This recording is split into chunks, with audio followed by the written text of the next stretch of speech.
என் மக கிணத்துக்கு போகாது, என் மக கிணத்துக்கு போகாதுன்னு, என் மக கிணத்துக்கு போகாது.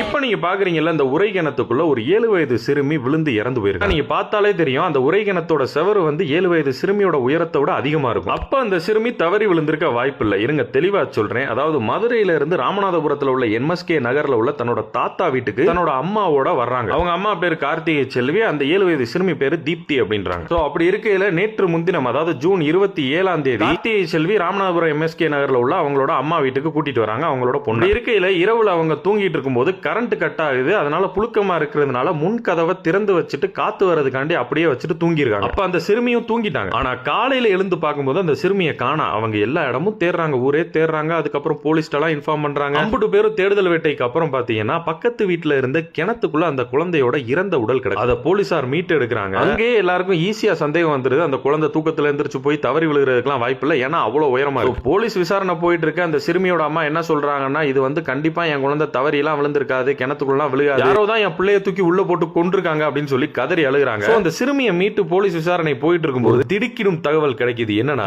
கார்த்திகை செல்வி இருக்காங்களா, அவங்களோட தம்பி ஒய்ஃப் சபரியான்ற லேடி தான் இந்த ஒரு கொலையை பண்ணிருக்கு அப்படின்றது தெரிய வருது. அந்த சிறுமி 7 வயது சிறுமி அவங்க பாட்டிக்கு பக்கத்துல தூங்கிட்டு இருந்தவங்க இரவுல அப்படியே யாருக்கும் தெரியாம தூக்கிட்டு போய் அந்த தம்பி மனைவி என்ன பண்ணி இருந்திருக்கு, அந்த கிணத்துக்குள்ள தூக்கி போட்டு இருந்திருக்கு அந்த 7 வயது சிறுமி தீப்தி. இதையும் அந்த கொலையாளி சபரியாவே வாக்குமூலம் கொடுத்த வாக்குமூலமும் இன்னும் அதிர்ச்சி அளிக்குது. என்னன்னா, கார்த்திகை செல்வியோட தம்பிய காதலிச்சு திருமணம் பண்ணிட்டு வர ஆள் தான் இந்த சபரியா. லவ் மேரேஜ் பண்ணிட்டு வந்ததுனால அவங்களோட குழந்தைய வந்து தாத்தா பாட்டி பெருசா பாசம் காட்டாததா, இறந்து போன 7 வயது சிறுமிக்கு தான் அதிக முக்கியத்துவம் கொடுத்ததா, தன்னோட குழந்தைக்கு அந்த பாசம் கிடைக்கல அப்படின்றதுக்காண்டி இந்த 7 வயது சிறுமியை கிணத்துல தூக்கி போட்டு கொன்னதா சொல்லி கேட்கும் போதே நம்மளுக்கு அப்படியே காண்டா. இதே அந்த சைக்கோ மனநிலை. அதாவது அவங்க முக்கியத்துவம் கொடுக்கலைன்னா நீ சண்டை ஓட வேண்டியது அந்த தாத்தா பாட்டியோட. அப்படியே சண்டை ஓட்டு அந்த பாசத்தை வர வச்சு என்ன பண்ண போறோம், அப்படி அவங்க பாசம் கொடுக்கலைன்னா கொடுக்காம போயிட்டு போட்டோம். ஆனா அந்த சிறுமி என்ன பண்ணுச்சு, அந்த 7 வயது சிறுமிக்கு முதல்ல என்ன தெரியும், சிறுமியை கொன்ன லேடிக்கும் பாத்தீங்கன்னா ஒரு பிள்ளை. அப்படி இருக்கப்ப ஒண்ணும் தெரியாத அந்த சிறுமியை தூக்கி கொண்டே கிணத்துல போட்டா அந்த குழந்தை எப்படி துடிதுடிச்சு செத்து இருக்கும். எப்படிப்பட்ட ஒரு அரக்க குணம் பாத்தீங்களா அந்த சபரியான்ற லேடிக்கு. இப்ப அந்த கொல்லப்பட்ட சிறுமியோட அத்தை அந்த கொலை செஞ்சுச்சுல சபரியாவை வந்து போலீஸ் கைது பண்ணிருக்காங்க. சைன்னு இருக்கு. அதாவது 2 நாளா அந்த கேஸ் நடந்துகிட்டு இருக்கு. இப்பதான் வந்து கொலையாளி யாருன்னு தெரிய வந்ததுக்கு அப்புறம் அப்படியே அதிர்ச்சியா இருக்கு. இதை ஒரு காரணமா வச்சு ஒரு சின்ன பிள்ளைய கொலை பண்ணிருக்கு பாருங்க.